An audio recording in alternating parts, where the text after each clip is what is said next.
Shalom Aleichem again, and thank you to all our listeners for following the daily question and answer. So today, I want to mention something which is very common, and we got asked it many times.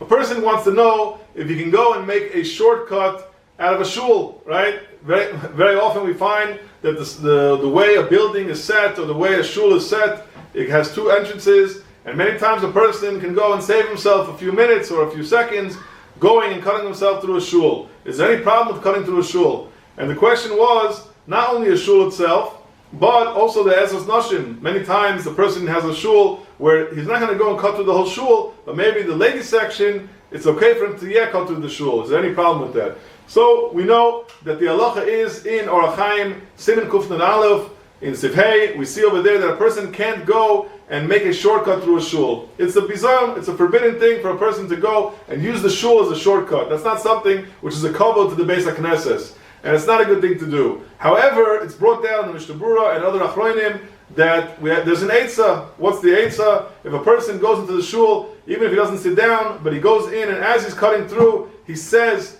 a pasuk, he says a mishnah, he says some word of divrei Torah, something which is a limud. If he does that, then he's considered as if he's using the shul, and he's not just using the shul as a shortcut. This was the advice which was given by some of the achronim, and like I mentioned, the Mishnah Berurah and the Be'er Halacha over there bring it down that you can rely on saying a pasuk. However, I want to note that there are those achronim that did not like this idea of, or as some achronim said, they don't know if it works necessarily. It could be that there still is a bizayon, and therefore there are those that try to be stringent and actually sit down, learn a mishnah, and therefore continue going on their way. But just to go and say a pasuk, even if the pasuk, like I said, is being said, but it's not so simple that all the achronim say to do it, and that's why you see certain people go into a shul, they sit down, they say something, and then they continue.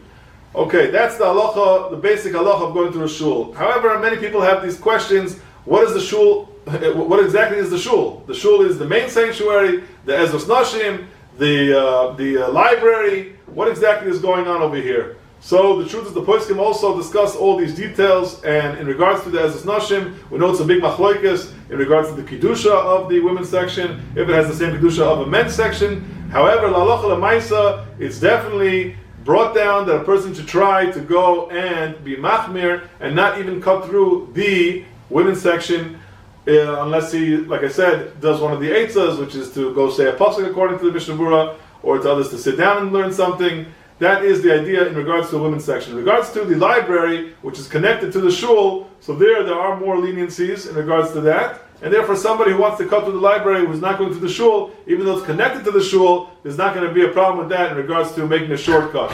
The last thing is that a person we want to know what's the halacha in regards to somebody who wants to go into the shul to do a mitzvah. So there, it's brought down also in the poskim that if you go into the shul to do a mitzvah, like giving tzedakah, it's also okay, and you don't have to go and say a pasuk. You can go into the shul, even if you're cutting through to be mekayim that mitzvah. Many times we find this example when a person forgets to return his siddur. Very important thing to return the svarim and the siddur into a shul. Shouldn't be left on the gabbai shoulders or the person cleaning up, but a person wants to go and do it himself. So I heard from many gedolei poskim that even if you want to do that, you want to return the siddur, and once you return the siddur, you'll be in the shul and you'll cut through the shul and leave. That's also permitted, because that itself is definitely considered a big mitzvah. Saving people time is definitely considered a big mitzvah, and returning the siddur is a big mitzvah. So everybody should continue to have a wonderful day. Thank you all for listening, and kol tuv.